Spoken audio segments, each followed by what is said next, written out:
Vamos a hablar un poco de lo que es embriología e histología de hígado y páncreas. Empezamos, pues el hígado se empieza a formar a partir de la tercera semana. Generalmente pues tenemos los hepatocitos como las células representativas de este órgano y se forman a partir del endodermo, específicamente el intestino anterior caudal. Es importante, el intestino primitivo se divide en anterior, medio y posterior. El anterior se divide en dos, el craneal y el caudal. Cuando hablamos del craneal va desde el estomodeo o membrana bucofaríngea hasta lo que sería la yema respiratoria divertículo respiratorio, y el anterior caudal va desde la yema respiratoria hasta la yema hepática. En esa yema hepática pues se va a originar el hígado y las vías biliares. Recordando que las vías biliares hay una principal que son los conductos hepáticos derecho e izquierdo, el conducto hepático común y el coledo, y una vía biliar accesoria que es el conducto cístico y la vesícula biliar.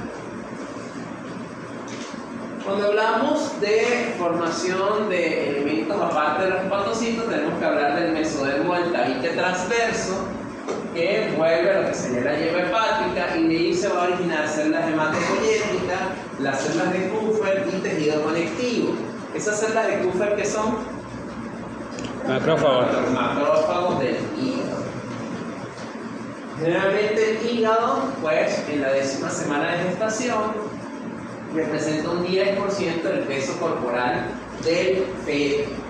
En el nacimiento ya solo representa el 5%. Tenemos que los hepatocitos empiezan a producir bilis a partir de la 12ª semana. Importante pues la regulación molecular, que el factor de crecimiento fibroblástico secretado por el mesodermo cardíaco va a estimular a las células del endodermo a diferenciarse en campo hepático y posteriormente en hepatocitos. Vemos cuando hablamos ya del páncreas que el páncreas también viene del endodermo, una glándula, se deriva del endodermo, y el páncreas va a tener una yema pancreática ventral y una yema pancreática dorsal, como vemos acá. Esa yema, pues, está la ventral, está la dorsal. Obviamente en ese eje o en esa parte terminal del intestino anterior caudal. Y cuando hablamos de páncreas, dividimos un páncreas exocrino y un páncreas endocrino. El páncreas exocrino representa un 98% de todo el páncreas y el páncreas endocrino apenas 1 o 2%. Ese páncreas endocrino está representado por los islotes de Langerhans. Esos islotes tienen células. ¿Qué células tienen? ¿Cómo se llaman esas células? No, o sea, el islote, pero dentro las células, ¿cómo se denominan? Células alfa, beta, delta, gamma.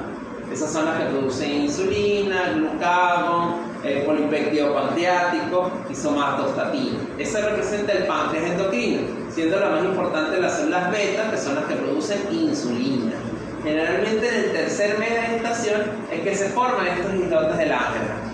Y es al 5.º mes cuando las células beta empiezan a producir insulina. ¿Sí quedó claro? Bueno, vemos que a partir de la yema hepática se forma la yema pancreática ventral y esta generalmente tiene que rotar y unirse con la yema pancreática dorsal.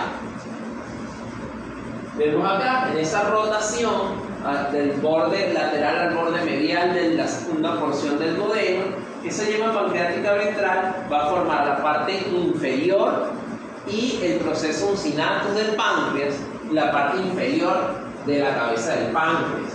Y la yema pancreática dorsal es la que va a formar la parte superior de la cabeza del páncreas, el cuello, el cuerpo y la cola. Cuando hablamos de la regulación molecular en el desarrollo del páncreas tenemos una yema dorsal. Esa yema dorsal pues es estimulada por la notocorda, una yema ventral que es estimulada por el mesodermo visceral. Hay unos genes, generalmente los genes PAS4 y PAS6, cuando se expresan, estas células de los islotes de Langerhans se van a convertir en células beta, gamma y delta, y cuando solo se expresa el PAS6 se van a convertir en células alfa. Las células alfa que secretan glucagón. Cuando ese giro de la yema pancreática ventral es incompleto y queda, por decirlo así, en el camino, no se fusiona del todo bien con el páncreas dorsal, pues se produce lo que llaman páncreas anular, que genera una estrechez del duodeno y en el post-nacimiento pues va a generar dificultad para deglutir alimentos en el duodeno. Vemos que la yema pancreática ventral se queda atascada, no termina de ir hacia la parte medial del duodeno y obstruye.